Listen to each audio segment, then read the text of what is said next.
Hey guys. This is part 5 of What If Naruto Had a Dog Companion. Hit like and subscribe if you like this one, and also please check the author in the description. Let's start.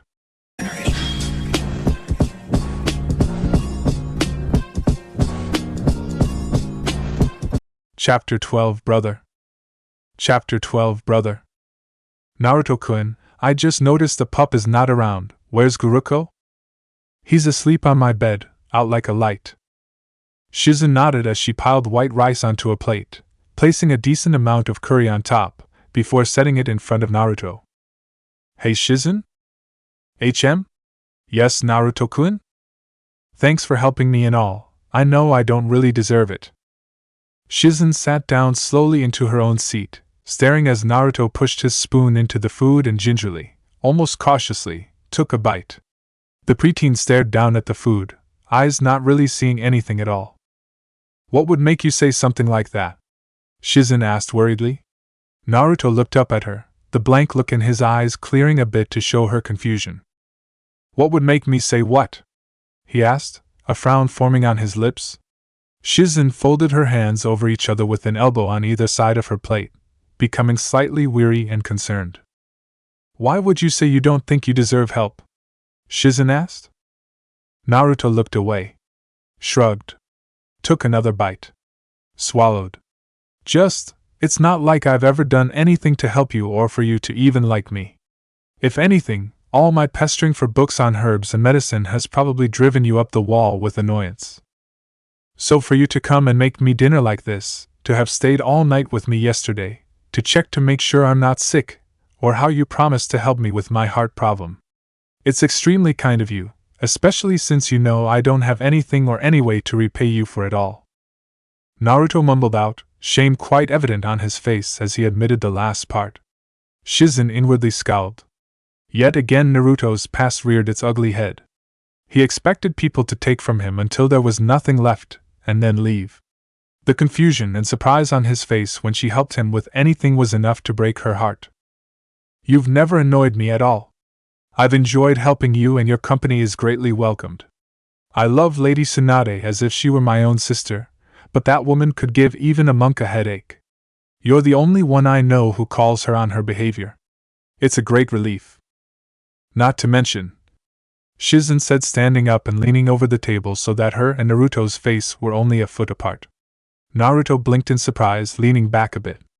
You're like my little brother. I could no more allow you to be hurt than I could let Lady Tsunade, Shisen said, grinning widely. Naruto blushed horribly. Your brother? Naruto asked quietly, more than a little stunned. Shisen nodded her head. Good as blood, Shisen answered. Naruto bent his head down further, allowing his two long bangs to fall in front of his eyes as a horrendously large blush dominated his face. Shisen burst out in laughter, putting her hand on his head and ruffling the soft hair playfully. When dinner ended and Shisen had to leave, the woman carefully placed her hand on Naruto's forehead, feeling the cool surface. There were no signs of a high temperature. Shisen smiled. If you so much as feel hot or nauseous, I want you to come straight to the Hokage's office so I can help you out. If I come tomorrow and find you sick, you're in trouble, Shisen said. Naruto nodded and gave her a large grin as he walked her to the door. The moment Shisen turned the corner, our Naruto closed the door and slid down against it till his bottom gently hit the floor. Taking a shaky breath, Naruto pulled up his long blue sleeve that he'd put on just before Shisen arrived. As the soft material was brought up all the way to his shoulder, bandages with specks of blood over the area revealed themselves to icy blue eyes. The memory of only a few hours ago guiltily seeping its way into the front of his mind. The entirety of his mind was focused on one thing. The deep red lines that grew longer with each slice of the razor. It was the only thing that could keep the memories at bay for a short while. The only thing that temporarily made his heart stop hurting for a moment. It was the only thing that kept him from breaking further than he already was. He needed the feeling of that sharp pain to drown out everything. As long as he could have it for a few minutes each day, he could handle whatever people threw at him. And thanks to the bijou inside of him, it wasn't even dangerous. No matter how deeply he cut, it was always fully healed by the time night came. Sure, he felt a little dizzy afterward when he did it, and perhaps he'd blacked out a couple times in the past when he'd been extremely upset and tore his arms and legs to ribbons, but those things could easily be overlooked. The blade was like a godsend for him despite how he was introduced to the habit. He remembered it perfectly. It had been a rough month. The chunin who was supposed to give him his orphan stipend didn't show up for the third time in 7 months, so all he had to work with was the money he worked for at the shipping job. Almost all of it went to rent, leaving him starving. He had resorted to stealing 5 times that month alone. Naruto made sure not to steal more than he absolutely needed, mostly to go against the dark voice that always whispered in the back of his mind that told him to do horrible things. Back before he knew about the fire bijou being sealed inside of him, he thought that dark voice that spoke to him of horrible things was a part of him. He thought that he was a horrible person for thinking such things and did everything he could to do the complete opposite. As a child, the voice terrified him, but now Naruto knew how to locate the chakra thread that was the mental link between him and his bijou and could temporarily disconnect it. When the Kitsune fire spirit first found himself cut off from his Jinchuriki, he was furious beyond belief, and raged inside his cage enough to cause the seal on Naruto's stomach to burn and bleed. Safe to say Naruto only cut the link when he absolutely could not take the Kyuubi's dark murmurings anymore. The 9-year-old pinpointed his next target with ease, a young man of 18 or 19 years with blonde hair and gray eyes, who just left a grocery store with 3 large bags. He wouldn't be able to do much if Naruto just nicked a little something from his bag and ran. Those were the best targets. So Naruto moved in slowly, bending his head so that his possession marks were invisible to the crowd, and expertly slashed a hole and grabbed a can of peas in one go. Apparently he wasn't fast enough though, because a hand grabbed a hold of his upper arm. Stunned, he looked up to see the young man bagless and angry. Naruto quietly looked around to find that the bags were neatly on the ground and noted with a cringe that the grip that held him was stronger than any civilian's. Fuck. A shinobi. Naruto instantly surmised. The young man knelt down in front of him, and as the older blonde caught sight of Naruto's face, the man. Naruto cringed and looked away, anywhere but at his face. The young man looked at his bags, an idea forming in his mind, before the anger in his eyes focused into a hard icy glint. The grip tightened.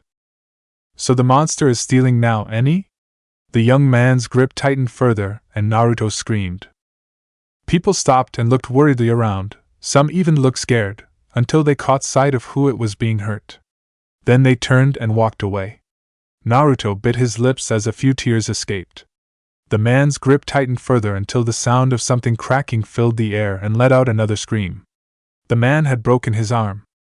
The grip loosened and let go.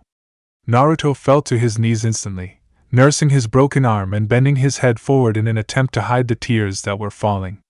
Still, no one stopped to help. The man smirked, picked up his bags and left. After a few minutes Naruto left as well, legs shaking badly, hiccups from repressing a sob causing his chest to hurt. 3 weeks later, a middle-aged man named Wee came to the academy to test the mental stability of the students to see if they would be able to continue next year. It was done at the end of the school year for precautions against the second coming of the incident with Itachi Uchiha the year before and would continue each year after. When it was Naruto's turn, the boy had been blown away by how nice the man was. He talked to him warmly, asked him about himself, and in return told Naruto about his own life. It was the first time in his life that someone had simply asked him, "How are you? You can tell me anything." At that point Naruto had been so desperate to talk to somebody who would be nice to him that he spilled his guts to the man, telling him about everything that was bothering him, begging the man to tell him what was wrong with him, and why everyone hated him no matter what he did. He wanted to know what it was that everyone hated about him so that he could fix it. The man had nodded in understanding and a sad look on his face. Naruto had fallen for the act without a second thought. "The Hokage has been very concerned about you and asked me to talk to you about how to handle your situation. I'm not allowed to tell you why everyone hates you."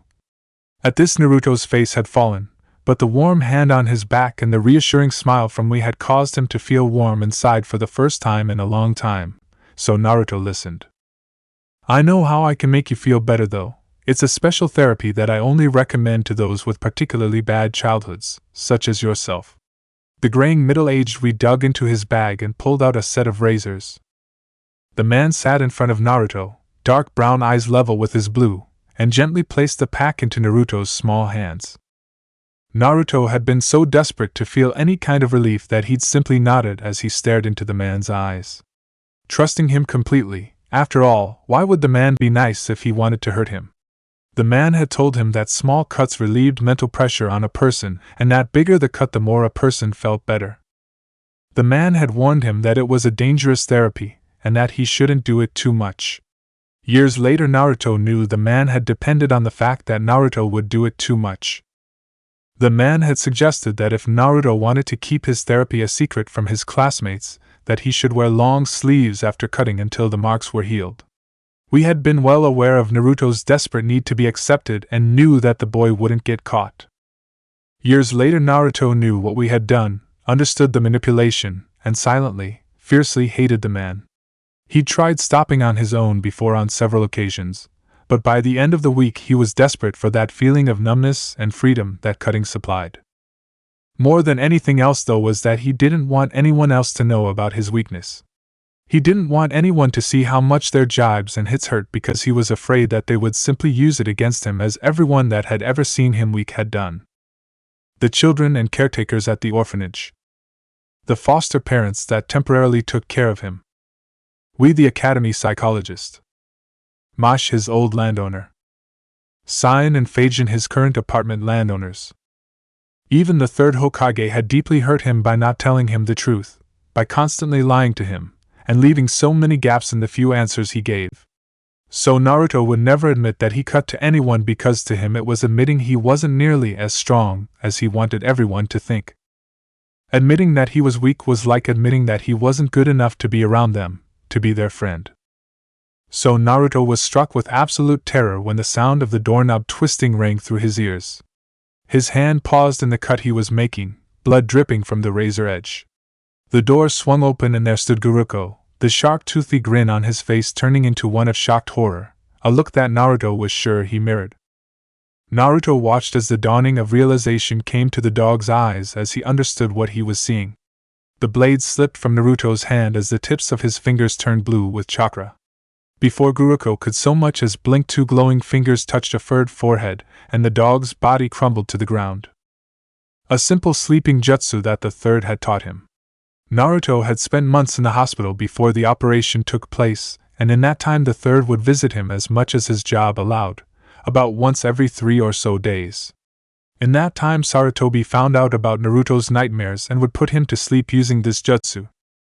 It placed the person in a deep dreamless sleep, and depending on how much chakra one used you could put someone to sleep for a few hours or a few days. He had begged Sarutobi to teach him it for weeks before the old man relented. He remembered the large smile on the man's face that day when he laughed excitedly at finally getting it after several hours of working on it. Naruto had packed enough chakra into those 2 fingers to knock Guruko out for at least a day and a half. Naruto breathed hard, willing his heart to calm down before it exploded in his chest. He truthfully thought the pain there had been caused by science torture seals, so Shisen's announcement that his heart was still damaged had been a shock and scare for him. Naruto coughed, the quick movement combined with the blood loss causing him to be extremely dizzy. He'd never actually been forced to move like that while cutting. Naruto had to keep both hands on the ground to steady himself, the steady stream of Kyuubi's chakra healing his cuts already, and excess blood dripping warmly down his arm. What was he going to do? Guruko knew his secret. The dog knew almost all his secrets now. What the hell was he supposed to do now? God, why couldn't the damn dog keep his nose out of his business? He knew that he could no longer get Guruko to stay quiet. He couldn't keep the dog asleep forever. He had a day and a half before he woke up. What the fuck was he supposed to do? It was getting harder to breathe. Naruto slowly moved his body against the bathroom wall, trying desperately to keep the panic attack at bay, to keep himself from doing something stupid that got himself killed. Naruto looked at the sleeping dog, biting his lip, before looking around the bathroom. There was a trail of blood on the floor from his open wound, blood on Guruko, blood all over his clothes. Shisen would be there in less than 40 minutes. Control. He needed to control this situation. clean up the blood, put Guruko to bed, and smile for Shisen. He would deal with the rest of the world after that. Naruto shakily got to his feet. Naruto continued to stare at his arm, his eyes once in a while wandering toward the bedroom where Guruko was lying safely on his bed, in a deep sleep. A part of him felt guilty about what he'd done, but another part of him knew that it was the best way to handle his current situation. There was something else he needed to do. He needed to go see Shisen tonight, but he didn't want to do that after stuffing his face like that at dinner. Shisen would be able to tell, she always could, and then his bargaining chip for getting off until after Tsunade did the checkup would be shot. Naruto unsteadily got to his feet and made his way back into the bathroom. Leaning over the toilet, Naruto forced a finger down his throat, forcing himself to vomit up everything he'd just eaten. Naruto coughed harshly as some of it got caught in his throat, the disgusting half-digested food unwillingly to come back up, another heave finally getting it all out. Naruto spit, the awful taste of acid and food still in his mouth, before rinsing water in his throat and spitting again. Guilt nagged at his conscience, Shizen's face coming to his mind, but he quickly batted it away. He didn't understand why she wanted him to eat so much anyway. Naruto flushed the toilet. For the next 2 hours Naruto sat on the couch, eyes glued to the clock on the wall, willing it to slow as the time neared. He had promised to meet her at 8. It was irrational to be so terrified of what was about to happen. It had happened often enough, and while the pain was unbearable at times he always lived through it. He should be used to being used and insulted and abused, but still he was afraid. It was always a nightmarish, horrible experience that left him sobbing. Sobbing like a weak, worthless, useless little brat. So what if someone hurt him? So what if he was treated like trash? So what if someone raped him? So what if she had the power to kill him at her whim at any given moment of the day, and manipulated that over his head to get what she wanted? That was life. The weak are used and thrown away at the strong's leisure. If you were weak, it was what you deserved. He'd learned that at a very young age. Was that really the truth, though? In the past year he'd been questioning that. Iruka, Kakashi, Haku, Jiraiya, Tsunade, Shisen. Hadn't his time with them proved otherwise? Didn't they prove that to protect those that are precious to you is what makes you strong? He proved it to himself against Neji and Gaara of all people. Memories of the past year was warring with a lifetime of events and people that all spoke to him in whispers. Iruka's smile fought against 1,000 sneers. Kakashi's reassurance of safety fought against every instant of fear. Haku's few words fought to be heard over the constant dark words of Shisen, and so many others. Jiraiya's willingness to teach him fought against all those who claimed he was too stupid to teach. Tsunade's strength of heart fought a battle of wills against all those that wanted to tear his own heart to pieces. Shizen's help fought against all those who screamed that he didn't deserve it, that he should be killed for being born. This small group of individuals was all that stood in the way of an ocean of darkness that threatened to drown him. Naruto shakily stood up from the floor of his kitchen/living room and began to go around his tiny home to water his plants. His fingers softly touched each leaf or petal as he moved from one to the other. The beautiful large white patch of flowers that blossomed from a single dying bud he had rescued one stormy night, an aloe plant he'd bought 1.5 years ago as a birthday present to himself, and what he used for much of the healing ointments he made, lilies that sat directly in front of the window, because they were his mother's favorite. According to Gigi, in any case, the horehound flower for medical herbs that he sold to young women at the hospital under Henge, the Dracocephalum tangudicum with purple spiky flower and pointy leaves used for teas that he found growing on a mountain peak in one of his earlier excavations of the village. The spearmint leaves, chamomile flowers and bergamot, collected over the years, were used for teas as well. These were all his favorites from the 24 or so types of plants he housed in his little apartment. Most of the teas he had owned were of his own making as well as the medicine. As the last plant was watered, part of the cup spilled over the pot and across the floor. Naruto's hands were shaking as the cup was placed beside the plant with a loud thud that echoed throughout the empty apartment. Naruto kneeled, using the tiny side table to keep himself balanced as he tried to rein in the terror that enveloped him. He needed to go. If Shisen discovered that people were close to finding out, she would kill him. He needed to cover everything up quick. He would deal with Shisen today, Tsunade on Monday, and Guruko somewhere between those two somehow. Naruto stood up and took several deep breaths, steadying himself. He needed to be relatively in one piece to deal with Shisen. Naruto looked at the clock. It was time to go. He walked into his bedroom, sitting on the bed for a moment, hand stroking the head of the fast-asleep dog that lay there. He liked talking with the dog, liked the company that Guruko provided in his home, but he would be gone. Kakashi would be back and Guruko would leave. He probably wouldn't ever see him again. And he needed to somehow keep the dog quiet about everything. Perhaps he could pay off a Yamanaka to erase the dog's memories of him? He knew at least one such person within that clan who was greedy enough to do it. Erasing the memories would hurt a lot. It would be essentially erasing his friend, because afterwards Guruko would know of nothing but the smiling idiot again. Could he do it?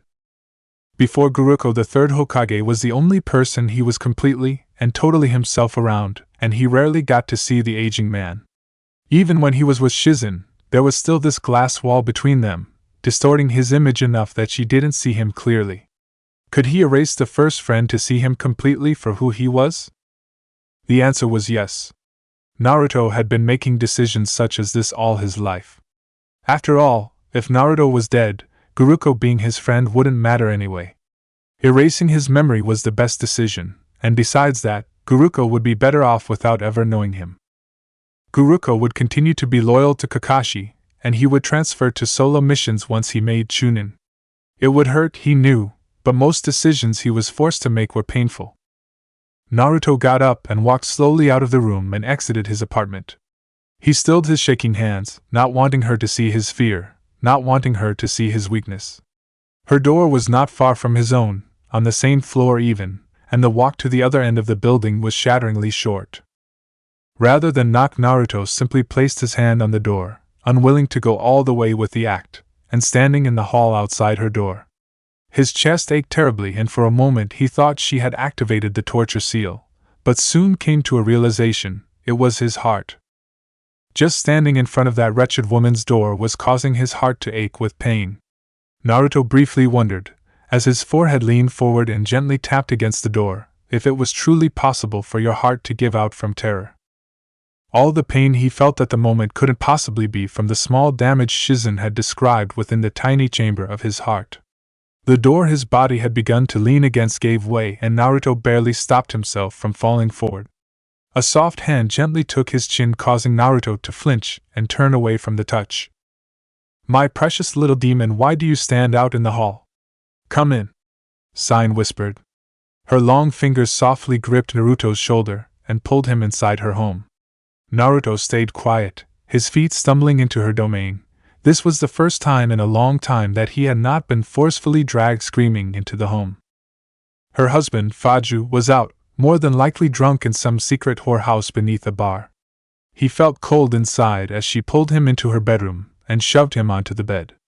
She placed her hand on his chest, unknowingly causing the pain to intensify, causing Naruto to dig his nails into the bed. He refused to look at her as her fingers played with his clothes, taking the jacket off first, and then his black shirt. Her hands pressed gently against his thin stomach, smiling at the gentle rise of skin where his ribs were. Naruto still refused to look at her. Burning shame and hurt raced through him, and he fought against tears. She leaned down against his body and put her lips to his ear. "Bring out some of Kyuubi's chakra." In the early hours of the morning, a mere half an hour before he would normally be up, Naruto stumbled through his door and let himself fall to the wooden floor. He stayed there, quietly sobbing, until he was left completely numb and worn out. Unlike last time, Guruko's comforting form wasn't there. He would have to get used to that again. His body ached all over. He knew he would be limping, and he'd have to find a way to hide the numerous bruises. Never before had it been done on a night that he had to meet his team the following morning. He couldn't just lay here like he normally would after such an encounter. He needed to get up, get ready, and act normally. As normally as he usually did anyway. Konohamaru Sarutobi was mad. No, more than that, he was furious. Yesterday was the day that shinobi parents were supposed to come to the academy and explain the responsibilities and duties of being a shinobi. His mother had told him nearly a month ago that she wouldn't be able to come in because of some political conference in Cloud she had to attend. Instead, he'd asked Naruto to come as his big brother to talk. Iruka had even agreed to allow it, and he'd been so excited about it. Naruto promised him that he would come. Promised? Konohamaru hadn't seen Naruto for a couple weeks, but he had had all the faith in the world that Naruto would remember to come. The blonde genin had never let him down before. The big day had arrived though, and Naruto didn't show up. It was especially aggravating because Shikamaru and Shuji had come looking for Naruto at the academy because Iruka told them that he would be there. The two didn't know where Naruto lived and had been trying to find the blonde for a couple days now for some reason or another. Konohamaru had opened his mouth to tell them where Naruto lived when he realized a very important fact. He didn't know either. It had sent the already mad and disappointed youngster over the edge in anger. Naruto knew where he lived. The blonde came by on his 9th birthday to give him a present, so why didn't he know where his big brother lived? And then he realized that he had known Naruto for a year and a half, yet Naruto's birthday never came around. There was no talk about it whatsoever by anyone. He'd missed his big brother's birthday without even knowing it. So Konohamaru was furious, but he wasn't sure if it was at Naruto for missing the big day at the academy, or himself for not knowing the basics about his big brother. Konohamaru wondered if maybe Naruto was mad that he hadn't said happy birthday to him on his birthday, but quickly dismissed that thought. Naruto wasn't someone who got mad about stuff like that. Besides, Naruto had promised to come, which meant that Naruto would come unless something was stopping him from coming. Konohamaru's anger deflated a bit, but that didn't mean that he was going to let Naruto off easily. Every day Naruto passed the big fountain in the marketplace at 6:30 in the morning. Many a times Konohamaru would get up early and meet Udan and Moegi at the corner of the main street, and then meet Naruto in time to walk with him to his team meeting place before heading to the academy. Due to the academy being rebuilt after the Sound and Sand invasion, they hadn't been able to walk with Naruto lately though. He forgot to mention this little fact to Shikamaru and Shuji. Oops. Oh well, they'd talk to Naruto sooner or later, eventually. Today Naruto was running a little late, which set alarm bells off in the youngster's head. Something was off. Konohamaru ordered Udan and Moegi to go ahead to the academy so they wouldn't get in trouble with Iruka-sensei. When he finally saw the bright yellow mop of hair and orange jacket walking down the street, he took a big breath to start reprimanding the blonde. Instead of yelling though, he froze and stared. Konohamaru knew, as did Udan and Moegi, that their big brother figure was the smallest of Konoha's rookie 12. Even though Naruto wasn't the strongest or coolest looking of the rookie 12, he was still their hero and idol out of all of them. That was because no matter how busy Naruto was, he always made time for them. Naruto always would sit down with them and help them with whatever problems they had, whether they were big or small. Naruto had taught each of them valuable life lessons, taught them shinobi tricks, and even taught them things outside of shinobi skills. He taught them a lot about cooking and herbs, about what areas to avoid in Konoha and what to do if you were in a dangerous place. He even taught them a lot of different card games one rainy day. More than that though, Naruto taught them about hard work and dedication, about loyalty to your friends, and the importance of keeping your humanity in the life of a shinobi. To him Naruto wasn't just a brother figure, but his brother. So when he saw Naruto he was struck with a great deal of fear.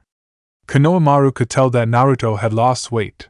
His clothes hung on him looser than was natural, and his cheekbones showed where it hadn't before. Naruto was incredibly pale as well, and dark rings sat under dull blue eyes. Even though the air outside was only a little chilly for November, Naruto hugged his orange jacket to him as if there was a snowstorm raging outside.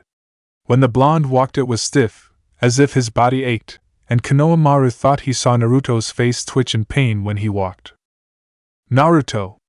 Konohamaru called as he ran up to the blonde, eyes filled with fear. What's wrong? Konohamaru demanded. He felt a chill run down his spine as Naruto's eyes focused on him with a great deal of difficulty and confusion. Konohamaru grabbed onto Naruto's coat and pulled him to the fountain. It's me, Konohamaru. Are you okay, big bro? He asked quietly, all thoughts of yelling at the blonde for missing the big academy day gone. Recognition flooded the older boy's eyes and then guilt. Konohamaru winced when Naruto grinned down at him and shook his head.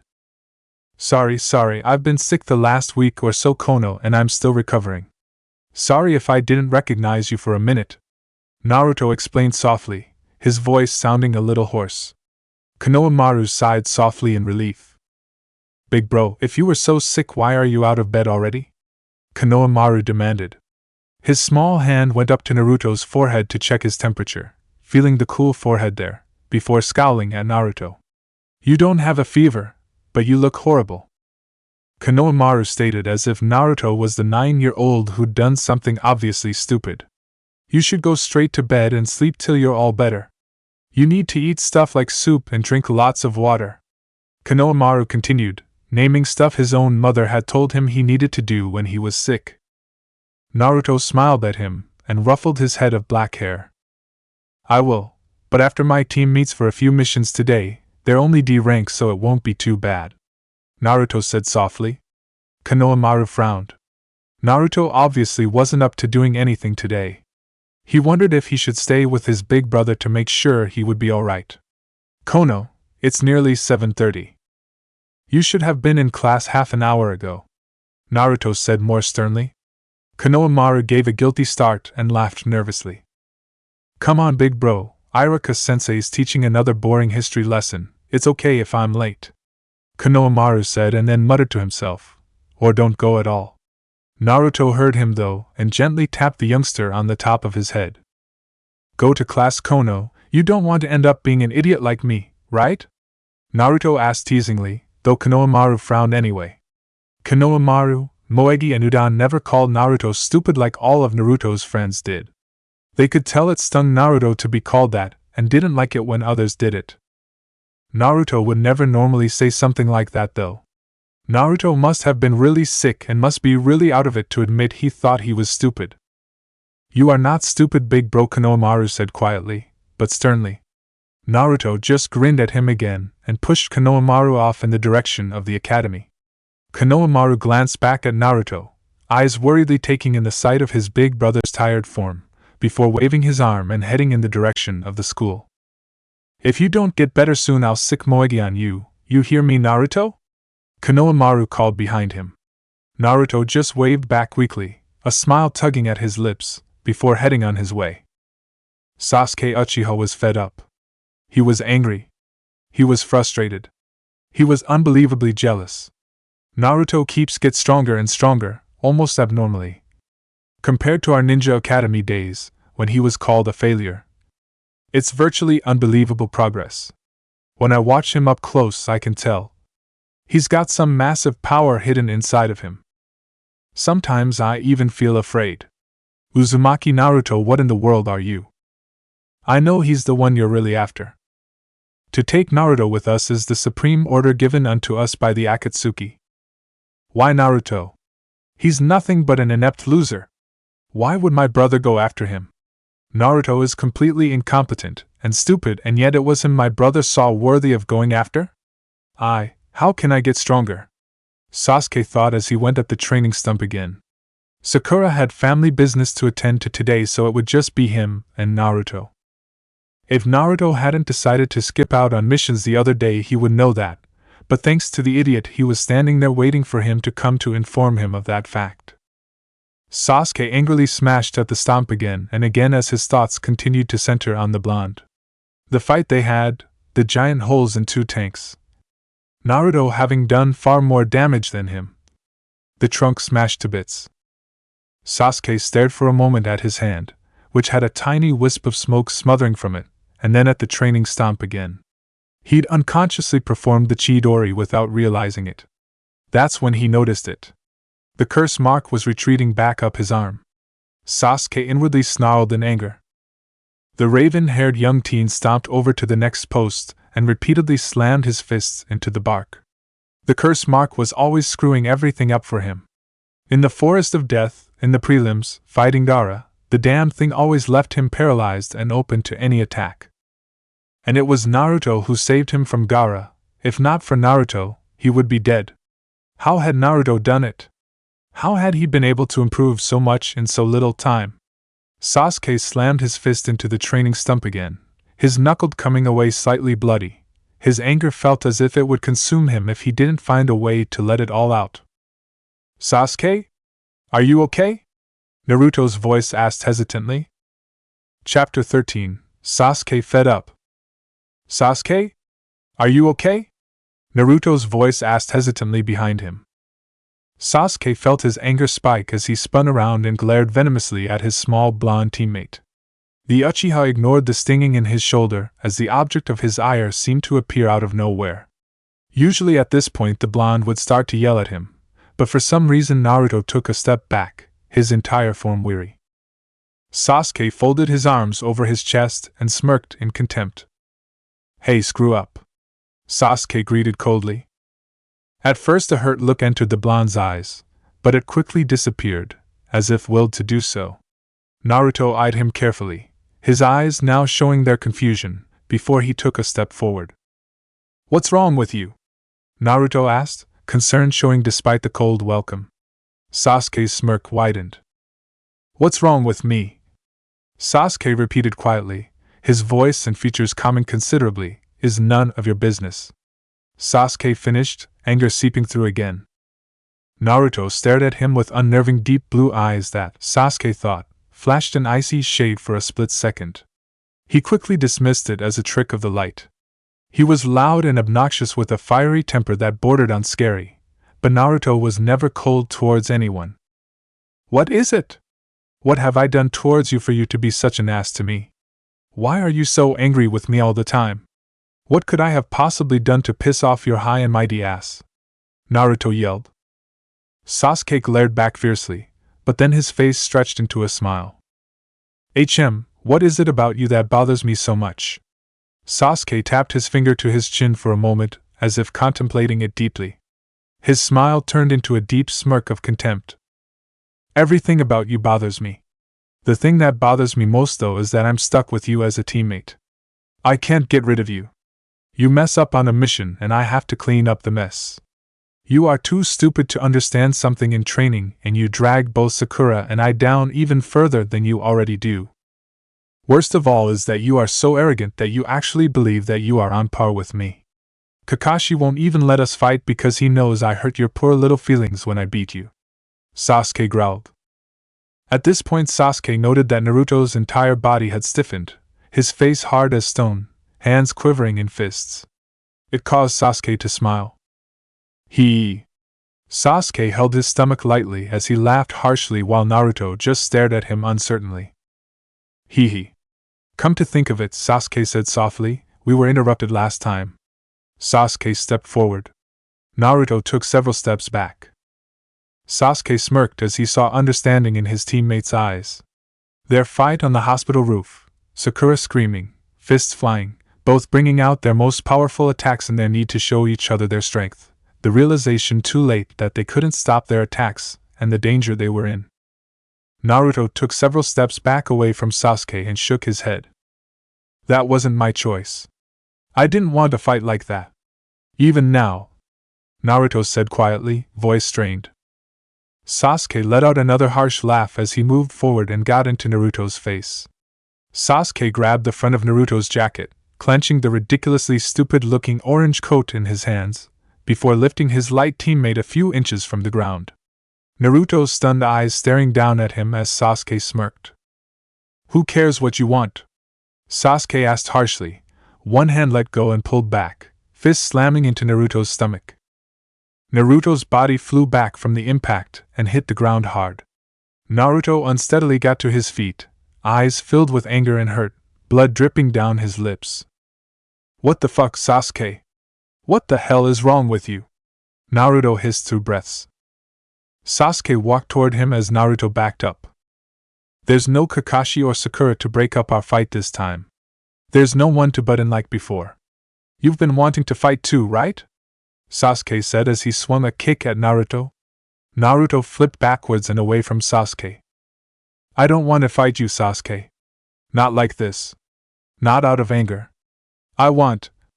Sasuke cut off Naruto's words by throwing several kunai at him. Naruto dodged to the left, kunai barely missing him, turning the fall into back flip. Sharingan eyes sprung to life, Sasuke rushed forward as Naruto landed and crouched on the ground, his right arm already pulling back. "You don't have a choice in the matter," Sasuke screamed as he slammed his fist into Naruto's cheek. Sasuke frowned as Naruto moved with the punch, flipping in midair, and landed crouched once more. Something wasn't right. Naruto, despite being a complete loser, moved faster than this. Naruto wasn't nearly as fluid, fast or graceful as Sasuke, not by a long shot. Sasuke moved fast with precise movements, and could easily dodge attacks. In that sense he was like a snake in the same way Naruto was like a mongoose.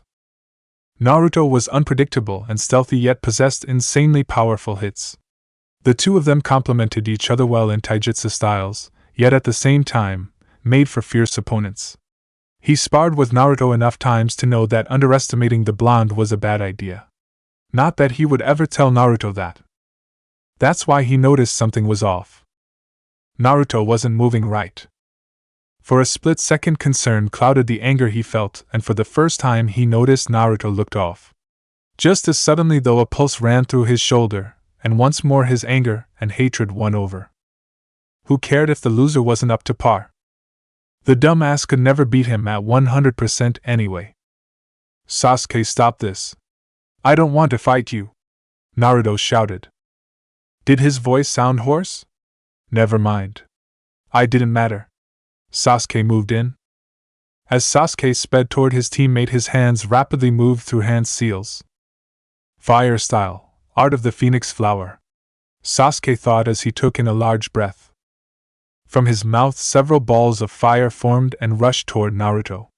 Leaping up into the air, high above the raging fire attack, Naruto twisted his body sideways in the beginning of a flip to land on the right side of the attack, but Sasuke appeared next to him, already posed for a kick. The raven-haired boy's foot slammed into Naruto's face, sending the blonde hurtling towards the ground at a dangerous speed. Through his Sharingan, Sasuke could see Naruto gathering chakra around his body as the blonde twisted around to land on his hands and feet in a crouched position. The ground beneath him cracked a bit under the sheer amount of chakra used to soften the land. Some part of Sasuke paused as Naruto started coughing into his hands and hunched over as if in great agony. The other part, though, the part being influenced by the curse mark, pushed forward and took the opportunity of Naruto being down to rush forward for another attack. Still hacking, Naruto barely managed to stand and put up a defense with his forearms, left arm over right, before Sasuke was in front of him again. Sasuke jumped up into the air and swung down with his leg, landing a strong drop kick against Naruto's raised forearms, held just over his face like a shield. Just as the hit landed, Naruto's right hand shot forward to grip Sasuke's ankle tightly. Naruto, moving his right leg back to stabilize his balance, then used all his weight to swing Sasuke's body around and let go. From the upside-down position, Sasuke shoved both hands to the ground, using chakra to protect them from scraping and as hooks to slow his slide. The moment his feet touched the ground, Sasuke shot forward again, but stopped in his tracks as his eyes scanned the training field. Dozens of Narutos surrounded him. Shadow clones. Sasuke smirked. They came at him, but he was more fluid than all of them, better than all of them, better than Naruto. He moved between their hits and dispelled all of them easily enough. Sasuke turned, fist turning and pulling back at the same time, aimed at yet another clone. Sasuke slammed his fist into its stomach only to find blood spatter across his face from Naruto coughing up blood.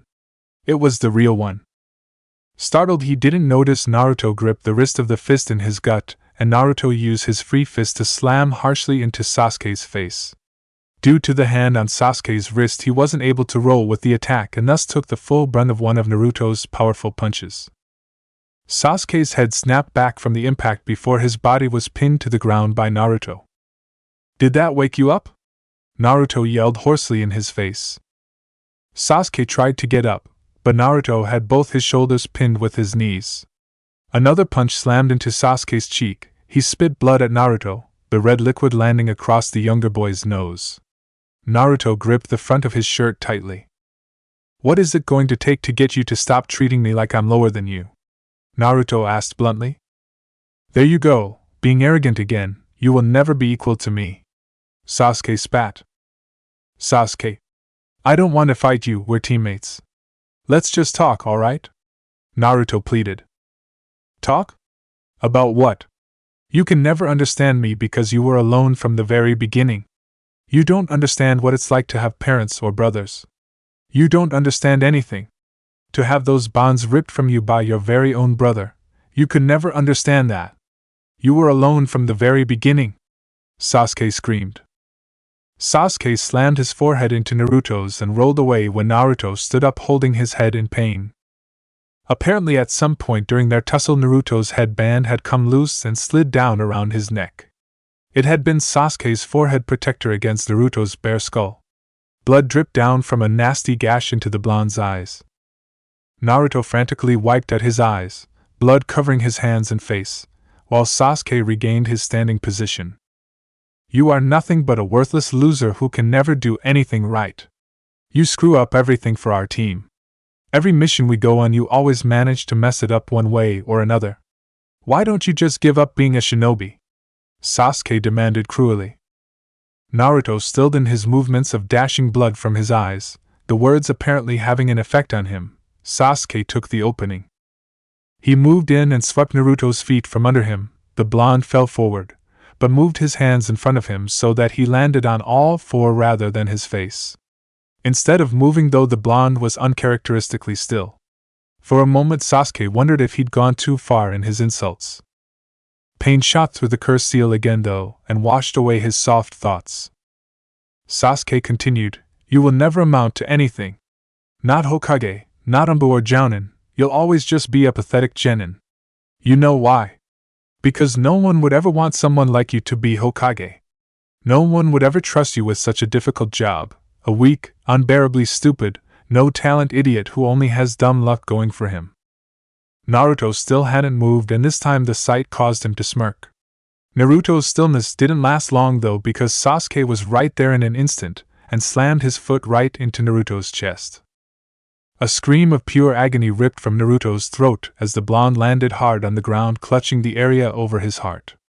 Naruto's body jerked sharply as if a shot of electricity touched him, tears unwillingly slipping from the corner of his eyes, hands shaking horribly. Naruto carefully got to his feet, bangs shadowing his eyes, right hand still clenching the front of his shirt. Does it make you feel better, Sasuke? Does punching me make you feel better than me, stronger than me? Does hitting me and insulting your worthless teammate take the pain of losing your family away? Naruto whispered hoarsely. Sasuke felt his anger boil over. How dare you talk about my family as if you know anything? You're nothing but a worthless orphan. You don't know anything about losing something important to you because you've never had anything important. Sasuke yelled as he ran forward, twisted his body into a full round kick. Naruto hit the ground and got up again. This time Naruto whispered, but Sasuke heard perfectly all the same. I bet they're really proud of you, Sasuke. Sasuke, the last of the great Uchiha clan, beating up a no-name orphan because he's having a tantrum. Naruto spat out a clump of blood with his words. Still his eyes stayed hidden behind his long blonde bangs. Sasuke moved forward, anger consuming him beyond all reason, pounding his fists into Naruto as hard as he could. It didn't matter where his hits landed as long as they did. Naruto had crossed the line. He never noticed that Naruto wasn't fighting back. When Sasuke finally fell to the ground in exhaustion, his mind seemed to be finally clearing. He idly noticed that the marks that he hadn't known had even appeared was moving back into the cursed seal. The pain in his shoulder slowly started to recede until it was no longer there at all. Sasuke sighed in relief. Why didn't it paralyze me like all the other times? Sasuke thought in confusion. He felt so calm. He hadn't felt calm in weeks. His anger and jealousy had been overwhelming him till he was a bundle of nerves and tension. Suddenly it was all just gone. It was then that he noticed how bloody his knuckles were. It was then he heard the sound of coughing. That's right. He'd been fighting Naruto. It was Naruto who he'd been so unbelievably angry with all this time. Sasuke looked up and towards the area where the coughing sound was coming from and saw Naruto. Not just saw Naruto, but really took a look at Naruto for the first time in weeks. Sasuke felt shame flood him at the sight of his teammate. Naruto's face was bloody, Already a large dark bruise was forming on his right cheek and the side of his left eye. His jacket was pulled so far right he could see the blonde's shoulder and the darkening skin. Sasuke gasped for air as he saw further. For several weeks he'd been so filled with rage that he blocked out everything outside that anger. Now when he looked at Naruto he saw how his clothes were hanging off of him, looser than before, even though Sasuke knew that Naruto had been outgrowing them several weeks ago. The weight loss scared Sasuke. There were rings too, deep sleepless rings around Naruto's eyes, and pale skin. Naruto had always been tanner than anyone he knew. And his eyes. They were dull even while tears poured from them. Naruto, Sasuke whispered. Naruto's hoarse voice interrupted him. I'm sorry that. I'm not the teammate you wanted. I'm sorry I'm not a genius or talented in any way. I'm sorry I always screw up our missions. Naruto choked and coughed harshly. I know I'm not a good ninja, but... Naruto stumbled as he tried to get up and spit out more blood. But I don't need you telling me how worthless I am when I'm already well aware of it, Naruto said as he finally stood up. Sasuke stared, absolutely stunned by Naruto's words. Naruto. Sasuke again tried to apologize. Shut up. I'm done. I'm tired. I've had the worst godforsaken couple weeks of my life. Just screw you. There, I said it, screw you. Screw you, screw Kakashi, screw Sakura. I don't care anymore. Naruto screamed, his voice cracking. Naruto turned and limped away. Wait, Naruto! Sasuke screamed, but Naruto started running, despite his limp, and was soon out of sight. Sasuke fell to his knees, gripping his shoulder tightly as the curse mark pulsed again. A tiny part of the anger from before returned, but Sasuke squashed it mercilessly. Sasuke wouldn't let it consume him again. He needed to talk to the Hokage. He refused to let this thing take control of him like that ever again. Sasuke felt a shiver run through him as he thought of Naruto. Guilt reared its head like an ugly beast. Naruto ran as fast and as far as he could from Sasuke, ignoring the pain that racked his body as he did so, ignoring Sasuke's voice calling out to him. Finally, several blocks from his apartment in one of the side alleys, Naruto stumbled and scraped his knees against the ground. As they sluggishly bled, Naruto gingerly pushed himself up and against the side wall, bringing his legs up to his chest. Naruto wrapped his arms around his knees and sobbed. He couldn't take it anymore. Never mind. I know exactly what's wrong with you. You're selfish and arrogant, and always try to be the center of attention. You're nothing like Sasuke and will never be as good as Sasuke. You are nothing but a worthless loser who can never do anything right. You screw up everything for our team. Every mission we go on you always manage to mess it up one way or another. Why don't you just give up being a shinobi?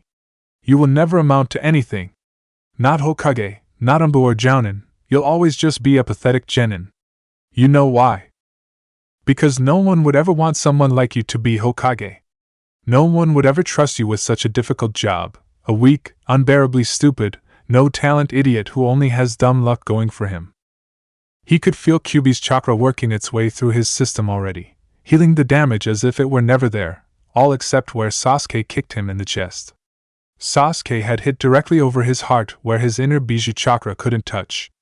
The pain was intense, and he stayed as still as possible, tears still streaming down his face. Silently he forced more of the red chakra through his system. If Shisen noticed anything when he came to the apartment, he could blame it on a tussle. There wouldn't be enough damage left for her to assume anything else. He couldn't take any of it anymore. If they didn't want anything to do with him, that was fine. The moment everything was healed, he'd go to Tsunade and ask to be removed from the team. He would do D-rank solos until the Chunin exam, sign up with Sasuke and Sakura, and then never see them again the moment they were promoted. It wasn't like it was a surprise. Sasuke and Sakura had never liked him from the start. At one point during the Chunin exams he'd stupidly thought they could be friends, but he wouldn't make that mistake again. He would be just fine doing solo missions. After all, he wasn't completely alone. He had Iruka, Konohamaru, Moegi, Udon, Shisen and Tsunade, and Jiraiya when the old man was around. He would do just fine. He didn't need Guruko to talk to, He didn't need a dog's company. The dog would go back to Kakashi and everything would be fine. He would take missions and train and water his plants just like he did before the stupid mutt got involved. He wouldn't miss Guruko, or Sasuke or Sakura or Kakashi. So what if he'd liked the few rare times that the three of them hung out, like at the picnic? So what if he'd asked shamelessly every day if they'd like to hang out again? So what if he enjoyed hearing Kakashi's lectures and war stories? So what if he silently was hurt that no one on his team said happy birthday to him? So what if they constantly insulted him and treated him like dirt? He didn't care. So what if they were the first, and only people his own age that he'd ever come close to calling friends? He'd been expecting this for a long time now. He knew that Sasuke and Sakura could do 10 times better with pretty much anyone as a teammate. He knew that they would soon grow tired of him constantly messing up. He knew that they would abandon him, and he was perfectly fine with that knowledge, with that understanding, so it didn't hurt. It didn't hurt at all. Damn his stupid heart, it was acting up again, that was all. The feeling that someone had ripped it out and stomped on it wasn't due to his teammates, it was due to the damage. At least that's what he told himself as he stayed there sobbing for several hours. It was Friday afternoon, and Jiraiya the Toad Sage cackled happily as he flipped through the pictures of half-naked women he'd managed to take from his latest research trip. His nose bled at the plump breast that was only just contained by the young woman's towel. Yes, it had been very successful indeed. He just needed to drop off his more serious information to Tsunade, and then he'd take a long, hot relaxing soak in the wonderful hot springs of Konoha.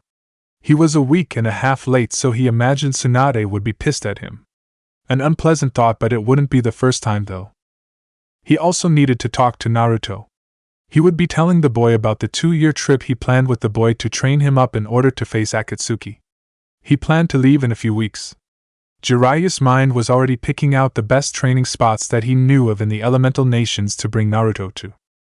Speak of the devil, Jiraiya muttered with a grin as he spotted the orange coat that belonged to his student. Naruto's back was to him, walking in the same direction toward the Hokage Tower, with one of Kakashi's dogs beside him. Trying to seem as cool and casual to his godson as he could, Jiraiya quickened his pace and looked straight ahead when he reached Naruto's side. So, long time no see, huh, Squirt? Jiraiya asked teasingly. Naruto stopped and turned to him, causing the man to choke on the air he was breathing. Holy shit, Jiraiya thought in shock as he looked over his student. Naruto was trying to smile, but it turned into more of a grimace. Naruto was already such a little thing that the weight loss was like a slap in the face. If he had to take a guess, he would say the boy lost a good 10 pounds off his frame since the last time he had seen him. The boy was pale, and it looked as if he hadn't slept in a while with how dark the rings under his eyes were. Hey you old perv, how's it going? Naruto asked, avoiding eye contact with him. Fine, so why is Kakashi's dog with you? Jiraiya asked, avoiding the questions he wanted to ask. Naruto looked down at Guruko, then up at Jiraiya with a strained smile. I'm watching him for Kaka-sensei this month. He should be back in a week or so. We just got back from a visit with Ruchi Yamanaka to pick up some seeds. Naruto told him. For a split second, Naruto appeared to be staring at Guruko with what the old man thought was regret, but it quickly disappeared. Jiraiya dismissed it as a trick of the light. It was painfully boring. We were there forever while Naruto was picking out what seeds he wanted. If you asked me, Naruto has already got too many of those silly green things. Guruko whined. Jiraiya nodded, his eyes still focused on his ill-looking student, deciding that he would be discussing more with Tsunade than just the information he brought. Jiraiya hummed, absently noting the slightly sunken look of Naruto's face, not to mention the bandages he could see peeking out slightly under the boy's headband. So why are you going to Tsunade's office? Jiraiya asked casually, hoping Naruto would slip up somewhere and give him a hint as to what was going on. The man would never openly search for information. He knew from years of experience, the best way to get info was to gather it from a wide berth of people and never from the source itself. Naruto gave him a sideways glance as he started walking again before frowning at him a bit. That's between me and Tsunade, Naruto told him bluntly. Ouch, Jiraiya thought, touchy. Well, I need to talk to Tsunade too, And you as well. Feel like hanging around afterwards so we can talk? Jiraiya asked. Naruto shrugged. Afraid I need a yes or no, kiddo, Jiraiya said pointedly. Naruto sighed. Sure, Naruto finally replied as they entered through the double doors of the tower. And since I was obviously first, I'll go in first. Naruto finished cheekily as he ran in front of the man. Jiraiya grinned in relief. At least some of his Naruto was still there, even if worn out. Naruto said something to the dog, who huffed in reply, but nodded, and sat outside the door. Jiraiya moved more slowly than his blonde student and opted to sit on one of the cushiony chairs outside Tsunade's door. So you're one of Kakashi's dogs, Jiraiya asked conversationally. Yes, Guruko answered with a huff as he laid down. So mind telling me why Naruto looks so thin? I certainly didn't leave him like that, Jiraiya asked. Kid's been sick with the flu for the last couple weeks, Guruko answered with a yawn. Flu? Jiraiya asked. What kind of flu last week's? Jiraiya thought. Yeah, Shisen treated him and has been making Naruto dinner the past week, the dog answered. Jiraiya leaned back in his chair, his old bones sagging against the pillows, before letting out a breath of air. Something was up. You want to do what? Tsunade asked quietly. She briefly pondered that her hearing must be going in her old age, because surely Naruto wasn't asking for what she thought he was asking for. She scanned over Naruto's body, noting that Shisen had not been exaggerating about the degree to which Naruto had been sick. Her eyes hovered over the area where Naruto's heart was located. The boy had obviously been under a great deal of stress lately, there was no doubt about that, but to ask for this? I want to transfer out of Team 7 and do solo work. I'll even go to the next Chunin exam with them, but I think it would be better for everyone if I work somewhere else for now, Naruto said calmly, though she noted his voice was hoarse. Tsunade stared wide-eyed at him. Naruto. The person who, with Jiraiya, tracked her down with the sole intent of healing his teammates Kakashi and Sasuke. The person who, if what her Chunin told her was correct, fought to chakra exhaustion against the Sans Jinchuriki to protect Sasuke and Sakura. The person who was filled with so much praise for Kakashi and Sakura. This Naruto was asking her to be transferred out of his team? Tsunade tapped the table in thought. Why this sudden change of heart? Tsunade asked, grimacing at her unfortunate use of words.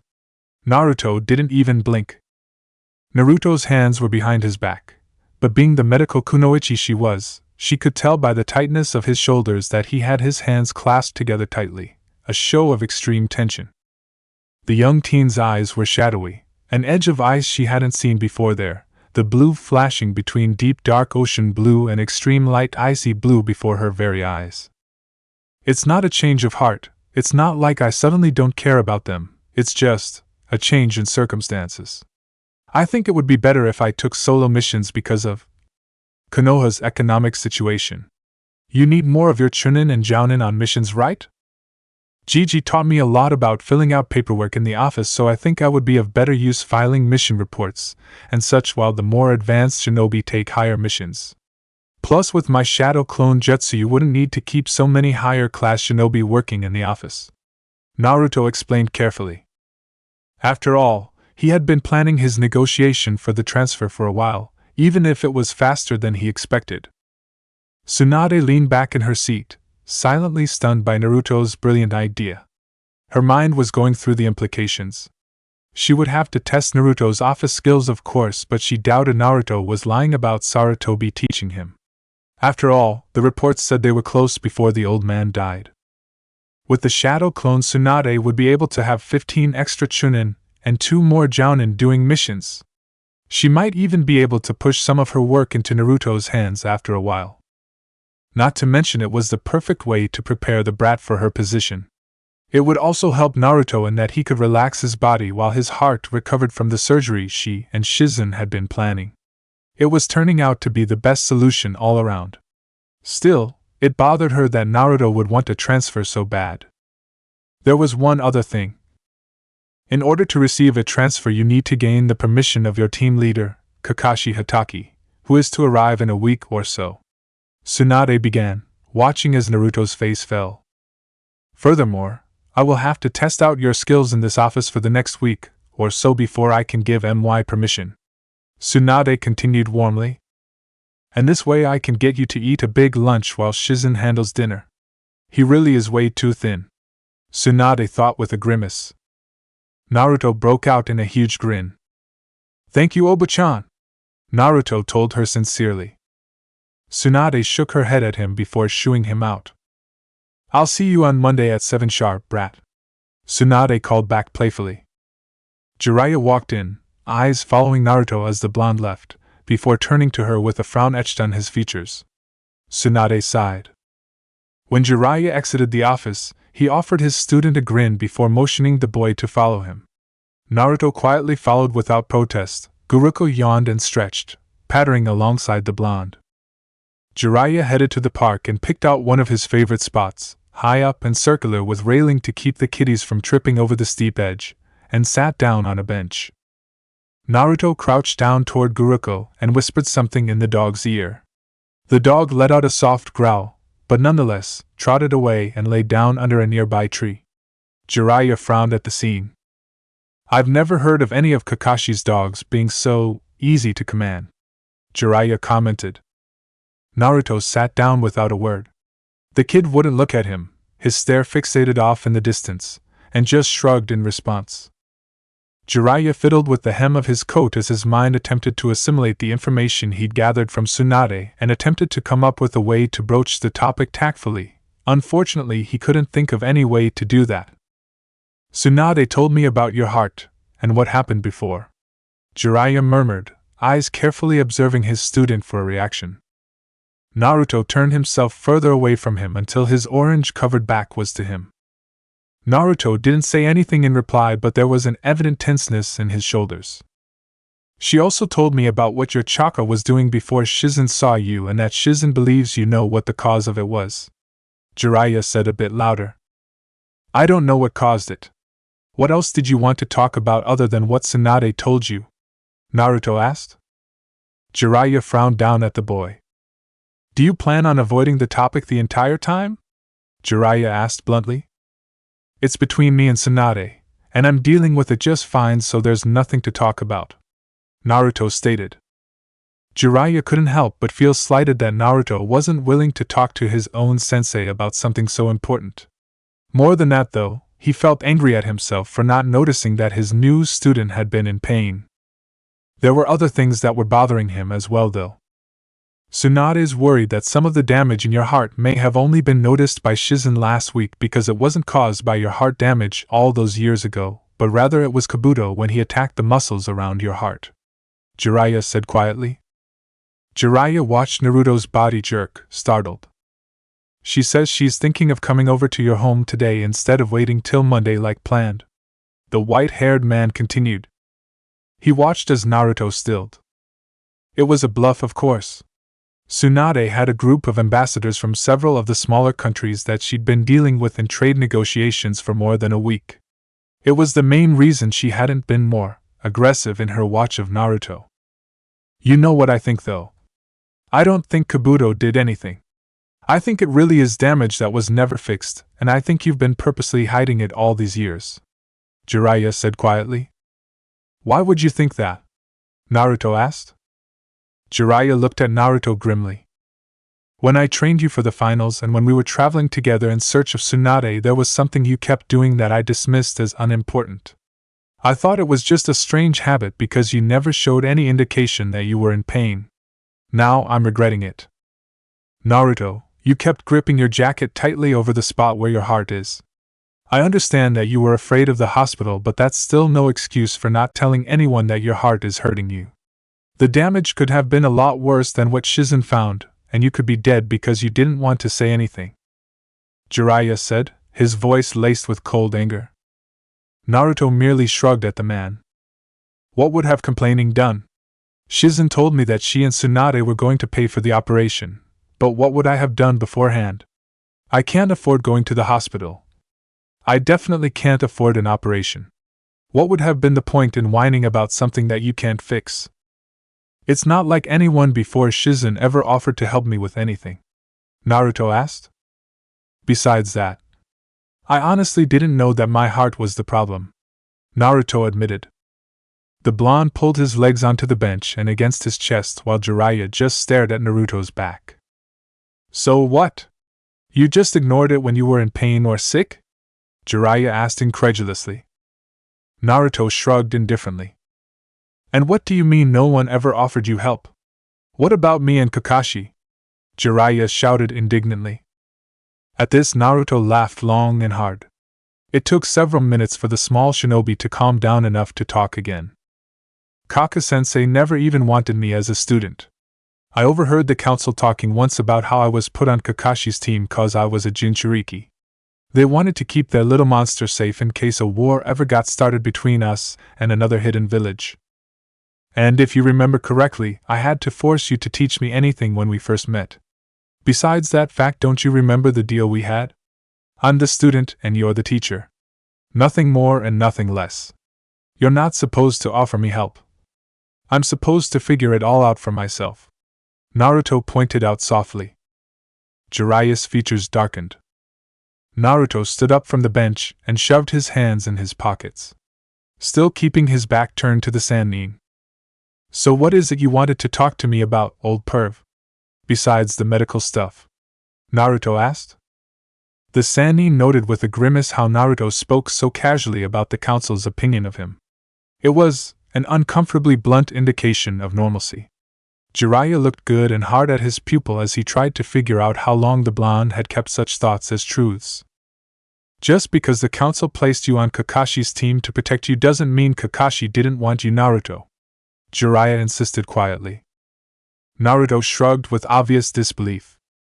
And besides that, I took you on as my full-fledged student because I wanted you as my student. Jiraiya slipped in casually. Naruto's entire frame froze before the blonde turned toward him with a questioning gaze, a small tiny spark of light erupting in the icy blue. Jiraiya grinned cheekily. That's right, brat. As of today you are officially my apprentice, the white-haired man declared. Naruto stared at him. Really? You really mean it? Naruto asked, utterly stunned. Come on, brat. When have I ever lied? Jiraiya asked cheekily. Naruto's sweat dropped. You want a list? Hey. I resent that. Yeah? And I resent 2 out of the 3 Sannin stealing my money and flicking me on the forehead. Get over it. Guruko had a headache. A small incessant tinge at the back of his head that had been steadily growing since Thursday. He would bet money on those stupid flowers at the Yamanaka compound was the cause of it. The horrible, over-smelly flowers had been in full bloom despite the approaching frost of mid-November, and it had been horrible.